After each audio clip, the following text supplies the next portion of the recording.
Hello friends, welcome to my channel. ಪಪ್ಪಾಯಿಕಾಯಿ ಪಲ್ಯವನ್ನು ಯಾವ ರೀತಿ ಮಾಡೋದನ್ನು ತೋರಿಸ್ತಾ ಇದ್ದೀನಿ. ಮೊದಲು ಪಪ್ಪಾಯಿಯನ್ನು ತೊಳ್ಕೊಂಡು ಸಿಪ್ಪೆಯನ್ನು ಎಲ್ಲ ಎರ್ಚ್ಕೊತಾ ಇದ್ದೀನಿ ಮೇಲಿಂದು. ನಂತರ ಮತ್ತೊಂದು ಸಲ ತೊಳ್ಕೊಂಡು ಇವಾಗ ಕಟ್ ಮಾಡ್ಕೊಳ್ತೀನಿ. ಈ ಕಾಯಿ ಸ್ವಲ್ಪ ಹಣ್ಣಾಗ್ಲಿಕ್ಕೆ ಬಂದಿದೆ, ಹಂಗಾಗಿ ಸ್ವಲ್ಪ ಸ್ವೀಟ್ ಆಗುತ್ತೆ ಪಲ್ಯ. ನೀವು ಕಾಯಿನೇ ತಗೊಳ್ಳಿ. ಇವಾಗ ಕಟ್ ಮಾಡಿಕೊಂಡು ಒಂದು ಕುಕ್ಕರಲ್ಲಿ ಹಾಕ್ಕೊಂಡು ಬೇಯಿಸ್ಕೊತಾ ಇದ್ದೀನಿ. ಸ್ವಲ್ಪ ಉಪ್ಪು ಮತ್ತು ನೀರು ಹಾಕಿ ಬೇಯಿಸ್ಕೊತಾ ಇದ್ದೀನಿ. ಜಾಸ್ತಿ ಮೆತ್ತಗಾಗೋವರೆಗೂ ಬೇಯಿಸಬಾರ್ದು, ಒಂದು ವಿಸಲ್ ಆದರೆ ಸಾಕು. ಅದು ಬೇಯುವಷ್ಟರಲ್ಲಿ ಪಲ್ಯಗೆ ಒಗ್ಗರಣೆ ಹಾಕೊಳ್ಳೋಣ. ಒಂದು ಬಾಣಲಿಗೆ ಎಣ್ಣೆ, ಸಾಸಿವೆ, ಜೀರಿಗೆ, ಹಸಿಮೆಣಸಿನಕಾಯಿ ಮತ್ತು ಕರಿಬೇವಿನ ಸೊಪ್ಪು ಹಾಕಿ ಫ್ರೈ ಮಾಡ್ಕೊಳ್ತಾ ಇದ್ದೀನಿ.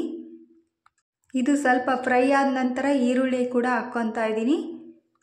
ಈರುಳ್ಳಿ ಬೇಯ್ತಿದ್ದಂಗೆ ಉಪ್ಪು, ಸ್ವಲ್ಪ ಅರಿಶಿನ ಪುಡಿ ಹಾಕಿ ಬೇಯಿಸ್ಕೊತಾ ಇದ್ದೀನಿ. ಇದು ದೋಸೆಗೆ, ರೊಟ್ಟಿ, ಚಪಾತಿ ಒಳ್ಳೆ ಕಾಂಬಿನೇಷನ್ ಕೊಡುತ್ತೆ. ದೋಸೆಗೆ ಆಲೂಗಡ್ಡೆ ಪಲ್ಯ ಇಷ್ಟ ಆಗಲಿಲ್ಲ ಅಂದರೆ ಈ ಪಪ್ಪಾಯಿಕಾಯಿ ಪಲ್ಯವನ್ನು ಮಾಡ್ಕೋಬೋದು, ತುಂಬ ಚೆನ್ನಾಗಿರುತ್ತೆ. ಇವಾಗ ನೋಡಿ, ಇದು ಒಗ್ಗರಣೆ ಬೆಂದಿದೆ.